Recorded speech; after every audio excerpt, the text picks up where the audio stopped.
Thank you very much. It's obviously a great honor to be invited here, and I thank the organizers for inviting me. And it's certainly a pleasure to be here in Seoul again. I want to start by congratulating the conference co-hosts, who obviously have put a lot of time, effort, and thought into this very important conference. Mr. Jung Sang-hyuk, who is president of Shinhan Bank, His Excellency Oh Si-hoon, Mayor of Seoul, whom we've already heard from, representing the special conference sponsor, Dr. Jun Kwang-hoo, Chairman and CEO of IGE, of course, and Dr. Sung Tae-young, Presidential Chief of Staff for Policy. The conference is certainly timely. Excuse me. There's almost always some uncertainties and challenges in the world economy, but the present situation is, I think, unique in human history. Not only are there several major challenges, but the extent of uncertainty about the future is abnormally large. For all countries, the outlook for the world economy presents a major challenge to policymakers. It is certainly true for trading nations such as Korea, where exports still equal over 40% of GDP, and trade and appropriate trade policy are vital to a thriving economy. And a sound financial system is crucial if trade is to fulfill its appropriate role. And of course, Korea has ambitions to increase her role in international finance significantly, which is why we're here. A healthy, well-functioning international financial system is essentially for an economically efficient trading system. Unless exporters and importers have ready means to payment, financing instruments, and other financial support, trade cannot flourish. But the opposite is equally true, namely a country cannot be a major trading nation without a reasonably well-functioning financial system to rely upon. They're mutually interdependent. At the present time, there are at least 6 major phenomena and uncertainties clouding the international trade and finance scene. Each of them alone would render policymaking and forecasting the future more difficult, but their interactions compound the challenge. Not only do these issues raise questions as to the appropriate response, but the fact that they have strong geopolitical and economic implications makes the situation even more difficult. Let me just tick off the 6 major issues first, and then after that I'll give you a brief account of each and then focus on the ones that are more important in some detail. And finally, I will address at least briefly the question as to how South Korea's role as a trading nation and financial hub can best be supported and developed in the current context, although, of course, we will be talking about that all day, and I will learn a lot from the ensuing discussion. The 6 major issues are, in no particular order, the U.S.-China tensions, including both trade and geopolitical issues, the Russia-Ukraine war, the Israeli-Hamas war, the weakening or abdication of U.S. leadership in the world, the increasing measures to mitigate environmental issues, and the post-COVID macroeconomy. Any one of those alone will be enough to keep a policymaker awake at night. And all 6 are so much that they'll probably go to sleep for fear they can't do anything anyway. It really is more of a challenge than usual by far. Let me talk a little bit about each in turn. The U.S.-China trade war, which started 7 years ago under President Trump, is between the world's 2 largest trading nations. That fact in itself indicates, at least partially, its importance. Other countries are affected by the tensions in many ways, including their direct relationships as trading partners, as well as ramifications of the tensions for the global economic system, not to mention the geopolitical situation. There are some benefits for countries, including South Korea, as their exports increase as they replace goods China was previously exporting. But, as you know very well, there are also costs, as exporters and importers in third countries are affected by their inability to obtain their custom inputs because of secondary sanctions, which, as you know, are sanctions placed by the U.S. on traders in goods that then go on to China to try and prevent exports from third countries. There are also the ramifications of the inevitable slowdown in global economic growth that accompanies the increase in trade frictions. The second issue, the Russia-Ukraine war, has led to increased trade between Russia, China, North Korea, India, and Iran, and some diversion of trade from those countries and their traditional trading partners. The drop in Russian oil exports has had much less effect than might have been anticipated of the world price, as China has upped its purchases from Russia and the European Union has tapped into other sources. But the world grain markets, as well as energy, have been affected and will continue to be as long as the war and uncertainty continues. To date, the alliance against the Russian invasion has held firm, and a major question is whether and for how long the hostilities will continue. Russian economic growth is clearly already negatively affected, and resources are being pulled into military use with all kinds of side consequences. The Israeli-Hamas war has already impacted the global oil and energy markets, particularly because of the shipping in the Gulf and the Mediterranean, although to date the increased oil price has been less, as I said, than anticipated. However, with sanctions, combined with the sanctions imposed on Russia, concern about security of shipping in the Middle East creates uncertainties about the future trajectory of those goods, which will continue as long as the situation is what it is, and of course the war itself might be getting worse. The trade war between the US and China, the Russian-Ukraine trade war, and the Israeli-Hamas conflict are all geopolitical phenomena that in and of themselves have important ramifications for future international trade. But economic uncertainties also cloud the horizon, and they're my last three issues. Probably the most important is the loss of US leadership. After the Second World War, the US had the largest and most open economy of any country in the world. I was always very proud of my country as it led the world in the formation of international financial institutions, the IFIs, as well as the United Nations. The IFIs, the IMF, the World Bank, and the World Trade Organization, formerly known as GATT, provided a framework for the rule of law in international transactions. Just as a country needs commercial code with appropriate rules for business transactions, so the international community needs a WTO to provide the framework for negotiations over tariff reductions, for dispute settlement, and agreeing on rules of the game.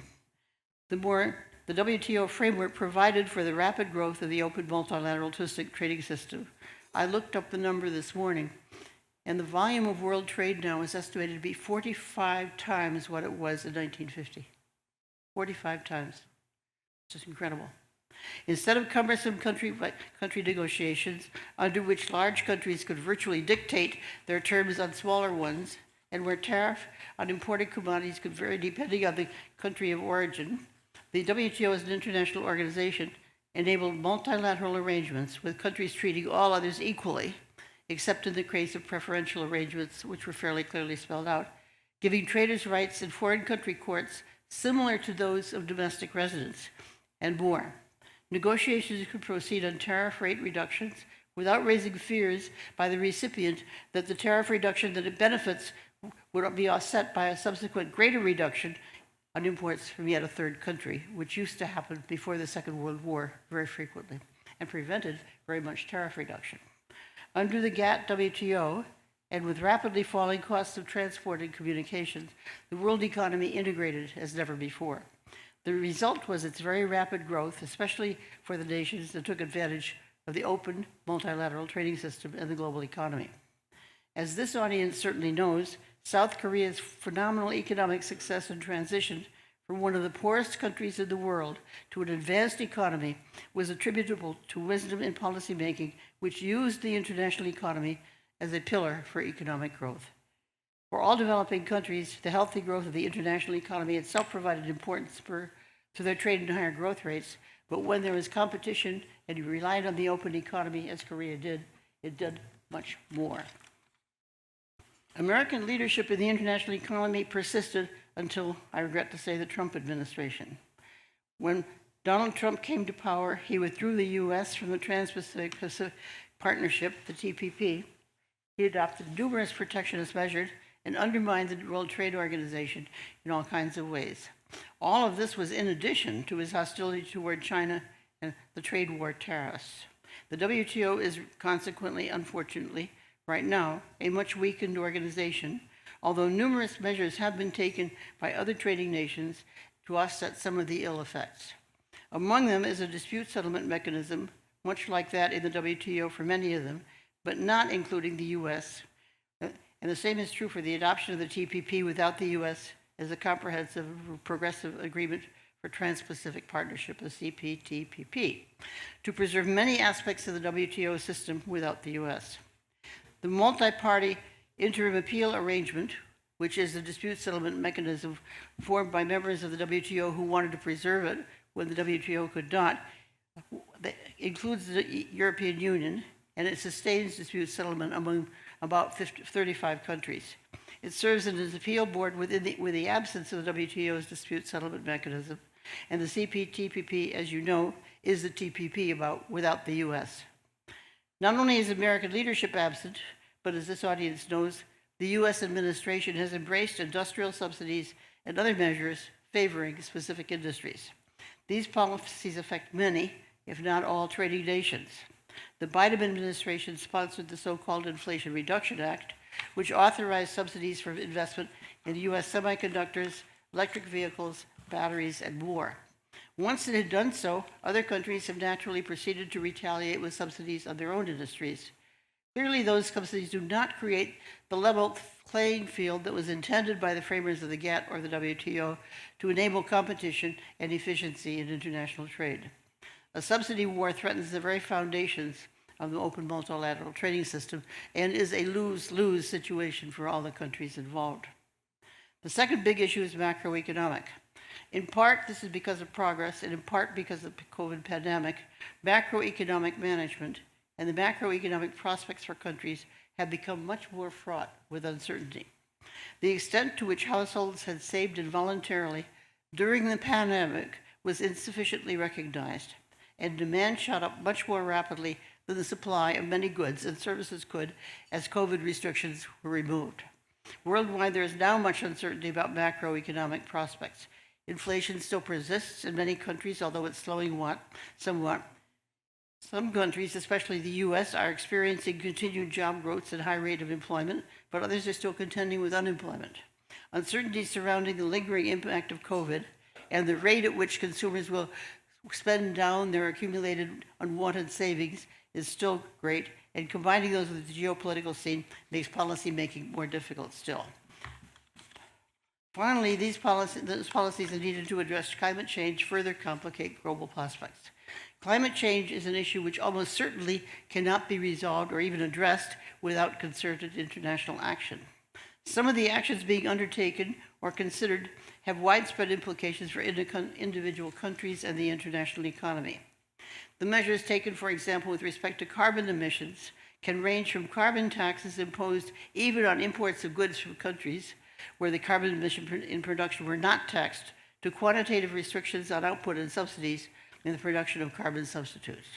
Even the targets and the length of time to reach them, not to mention compliance rates, can significantly affect oil and other energy markets and feed through to macroeconomic variables in energy exporting and energy importing countries. And that is only the beginning. Carbon taxes can be used by countries to further protectionist interests, and the protectionists will certainly seize on them and try to do that, and we need a strengthened WTO to try and prevent that particular disaster from occurring if we can. Any one of these 6 factors, by themselves, would mean that there is considerable room for uncertainty. But these factors interact, and their interactions are also subject to uncertainty. For Korea, the U.S.-China tensions, the future of the WTO, and the post-COVID macroeconomy's trajectory are probably the most important. As an energy importer, Korea has incentives to increase energy conservation and to shift to clean sources of energy in any event. The U.S.-China tensions are a concern for the entire world, but Korea is more vulnerable than average, both because of her high dependency on trade and because of the importance of China in that trade, and the fact that some of the trade that was being done before is being diverted to Southeast Asia, and so on and so forth. The linkage goes a long way and could take the rest of this lecture if I wanted to. To be sure, it's to be hoped that the Chinese and the Americans recognize the extent of their interdependence in trade, and the military engagement would be a disaster for each of them and for the world.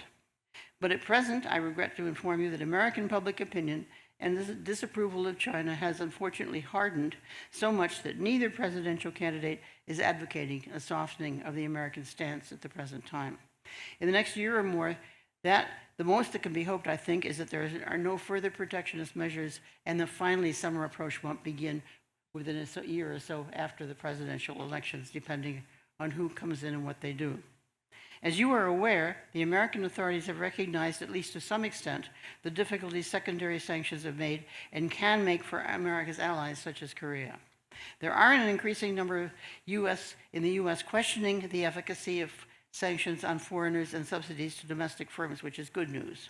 With further experience, it is likely, I think, that the futility of some of these measures will be recognized, both because they are harmful domestically and because they have harmed friends of the U.S. That is especially true of subsidies. Already for semiconductors, the EU, the UK, the Japanese, and the Indians, and others, as well as Korea, are already subsidizing or have committed to subsidizing semiconductor investments. The semiconductors are going to be a glut on the market within a few years. You can bet on it. Whatever advantage countries might have obtained and will be nullified, taxpayers will have paid taxes to offset the taxes in other countries, and so everybody will be spending, and the returns will be very negligible, if positive at all. There are already subsidies, domestic content requirements, tax credits, and other measures in place for a variety of other relatively new industries, including in the U.S., vehicles, electric vehicles, batteries, and solar panels. The American Secretary of Commerce has already spoken out in favor of extending the number of industries granted special treatment by the U.S. government. Political support for these measures comes not only from those concerned with China's actions, but also from those believing that supply chain shortages during COVID could be prevented in the future by ensuring domestic production, which is a doubtful proposition, and also by those who simply want protection and use the ongoing difficulties as a cover, and do not underestimate protectionist pressures coming from those sources. Past experience with governments picking and supporting individual industries and firms is not, as most of you know, favorable. It has been far more productive for governments to invest in infrastructure that supports a variety of activities such as roads, education, and basic research, and leaving the private sector to compete for some of the individual industries that are dependent upon them. In the U.S., there are already memories of Solyndra, which was a solar panel factory to which the U.S. government lent money and then went bankrupt, and Foxconn, which received huge incentives with the promise it made to build a huge factory in Wisconsin, which never got built. Just 2 weeks ago, The Economist magazine contained an article in which it documented how Huawei had overcome American efforts to suppress it.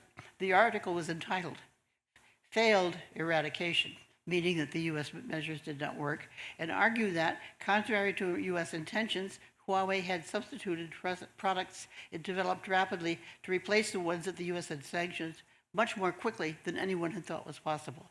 It anticipated that Huawei would even be able to compete with U.S. products in third markets, and termed the American action a, quote, counterproductive flop, unquote. It is likely that further experience with American policies and tariff subsidies and sanctions will provide further demonstrations of their ineffectiveness and counterproductivity, and at some point that will lead to at least the cessation of further policies, if not a reversal of some of what has already been done. Before I conclude, I will argue that the strengthened subsidy arrangement, meaning rules under which you can do it and rules in which you cannot, will be in the best interest of all WTO members, and we need urgently to have it developed and implemented. But let me now turn to the second set of uncertainties, which are the geopolitical ones.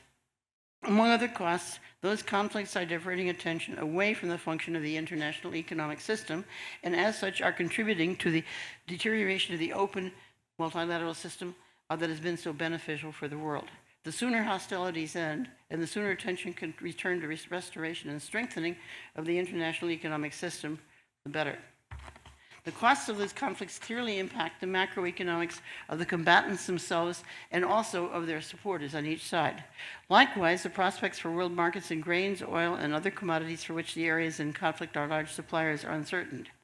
To date, the effects of these things have not been as pronounced as anticipated, but it is not as likely that that will continue if the wars persist.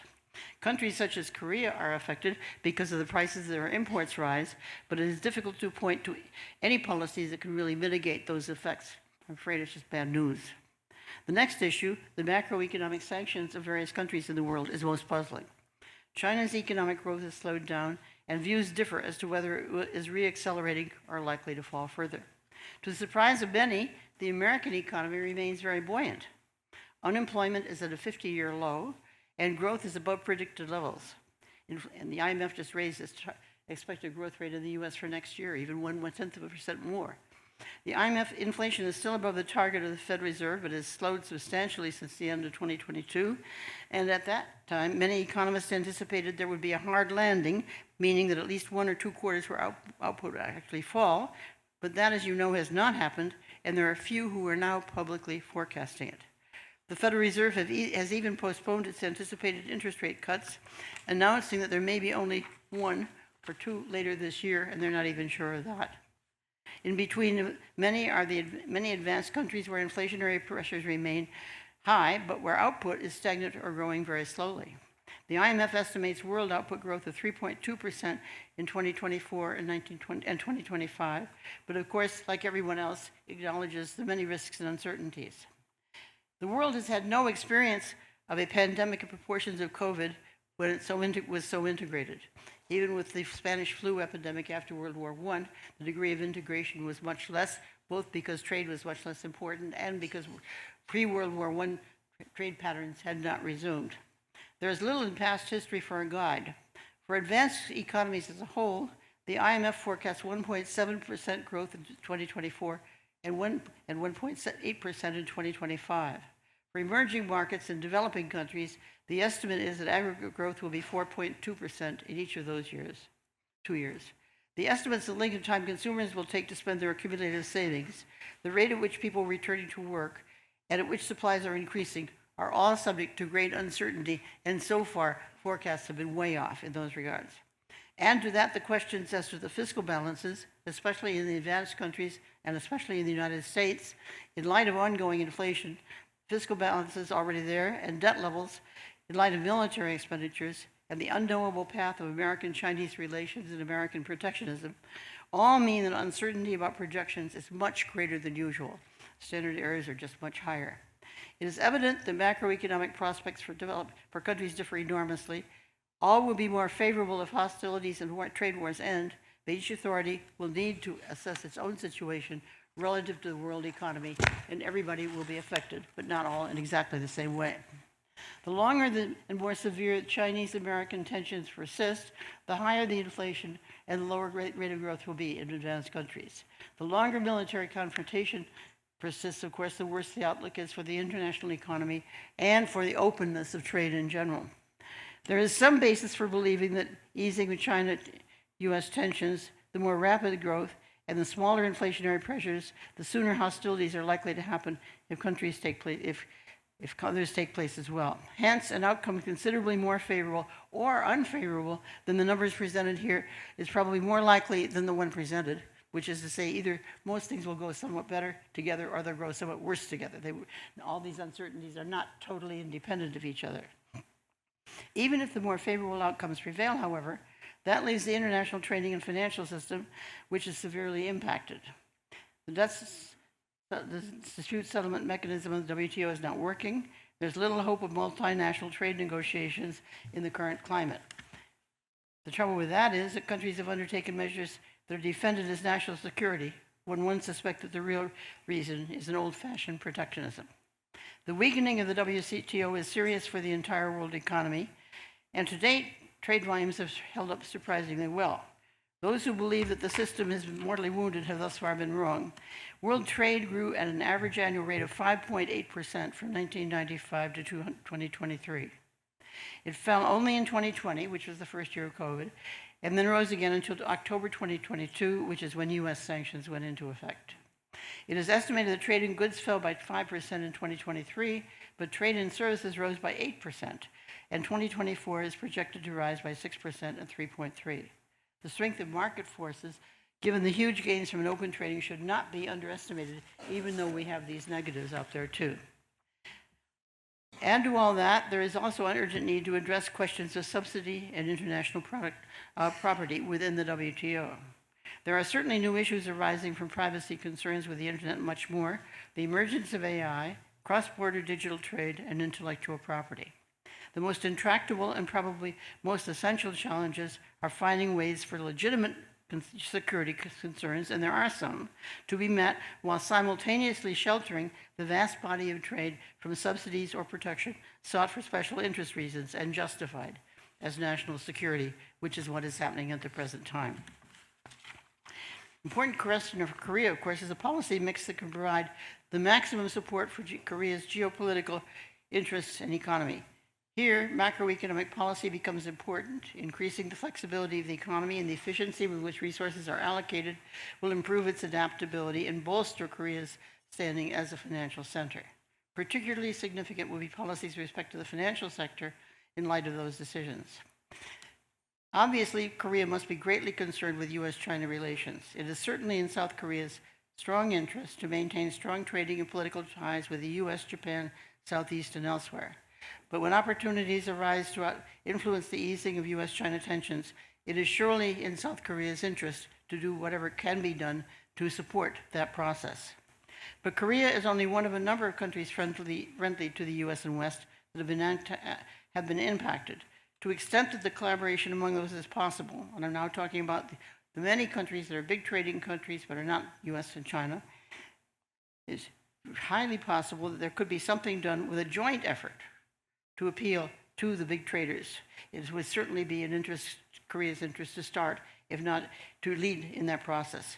In the 1980s, a relatively large number of agricultural exporting countries formed a so-called Cairns group within the WTO. The Cairns group focused on the agricultural interests of the group, which were strong. It achieved far more in influencing the outcome of the Uruguay round of trade negotiations than could have been done had those countries acted individually. Authorities in South Korea might wish to explore possibilities for themselves and other large trading countries to coalesce in protecting their interests in open trade and a strengthened and restored WTO, finding a subsidies code that makes sense, doing more for intellectual property protection, and how one has trade between publicly owned enterprises and private sector enterprises. All those issues need attention, and South Korea would be a natural country to see both sides and their interests in it. The issue of subsidies is a big one. It is lose-lose, as I said, in which each semiconductor producer is subsidizing domestic production for producing country, is subsidizing domestic production for losing share. It's a negative-sum game. And Korean interests in maintaining a level playing field in semiconductor production and trade are great. Already the authorities have given support to Korean firms. $19 billion, I believe, so far has been committed. And I can understand why that's happening. On the other hand, it would be nicer if nobody had to give subsidies and we could find a way to prevent this gain from making everybody worse off. Likewise, for the world as a whole, there needs to be defined a code that might spell out acceptable behavior for publicly owned enterprises. The objective would be to obtain a level playing field when government-owned or strongly influenced companies are exporting goods to compete with products made in the private sector and market-oriented economies. Given the current state of American politics, it is unlikely that the WTO can be restored and new issues successfully addressed without finding a resolution to that issue. It's key to American politics, unfortunately. Whether it should be or not is not the question I'm asking, it's whether it is. Let me turn just briefly to the implications for Korea at the end. I've already covered the desirability of working internationally on important issues, and I cannot stress how important I think that is. To do so successfully would be a major accomplishment for Korea and for the world. That leaves the implications of uncertainties and issues from managing the economy. As you know, since 1958, South Korea has been one of the best, if not the best, track record in the world for carrying out successful economic policies, including the reforming of the trade regime, moving to open trade and current account. They included investments in infrastructure, on the hard infrastructure like roads and electricity, and soft infrastructure like health and education. The open trade and current account and open capital account are crucial to the development of the financial hub in Asia that Korea wants to become. All three have to be open in order to do a good job of it. Obviously, after 1958, there were already major fiscal and monetary reforms, and those reforms did much to lead to a much more stable macroeconomy and much higher payoff due to the removal of distortions and much more. The need for sustained monetary and fiscal prudence and quality infrastructure remains. It will be essential if the financial hub is to be achieved. But the high level of uncertainty also carries significant implications. The first is that those countries that have the most flexibility in their proctor and factor markets will be better enabled to do whatever lies ahead. For Korea, that implies a continuation of open trade policies and few, if any, tariffs or lowering of tariffs when they exist. It certainly means that moves need to be taken as soon and as much as is possible to unify labor markets, and that's been pointed out, I think, for some time by many observers of the Korean economy. Korea has an outstanding record in education, and it would certainly be advisable to continue supporting that wonderful record. It is something for which the country should be congratulated, but it's also something which you can do more, even. It's always a good thing. The thrust to become an international financial center will be more successful the better the real economy's performance is, which in turn will be determined, at least some degree, by the flexibility and capacity to adjust to unanticipated changes, so they're interrelated. It is highly unlikely that the dollar will lose its preeminence. As Eswar Prasad has convincingly argued in the latest issue of Foreign Affairs, establishing efficient linkages with other major financial centers is, of course, central. Linkages need to cover such things as rapid transmission of information, speed of carrying out transactions, and more. Financial center development will be more successful. Financial entities will be successful. The more successful financial entities are in developing thick markets. That will surely be improved with robust linkages to the financial markets in other countries. The most challenging policy will be to determine appropriate regulatory environment toward finance. Ensuring that companies provide readily available, reliable, and truthfully timely data is vital. Accounting standards need to enable accurate assessment of the situation of those reporting. Korea has many assets: good institutional framework, commercial code, including property right protection, and reputation for being business friendly. The authorities have historically addressed challenges promptly, which gives the country a good reputation. Measures taken to date to address COVID legacy include reduction of core inflation, stabilization of financial and housing market, and other financial risks. Most observers believe that the Asian economies will grow rapidly over the coming years and probably be the growth leader in the world. That growth will enable even more growth of Korea's financial transactions without having simply to steal business from other countries. All of these and other factors augur well for the financial and real development. Please accept my hopes for an excellent conference, and I'm confident that it will contribute here to Korea's success as a country, a thriving economy, and as a major international financial center. Thank you very much. Thank you very much to Dr. Anne Krueger for your keynote speech.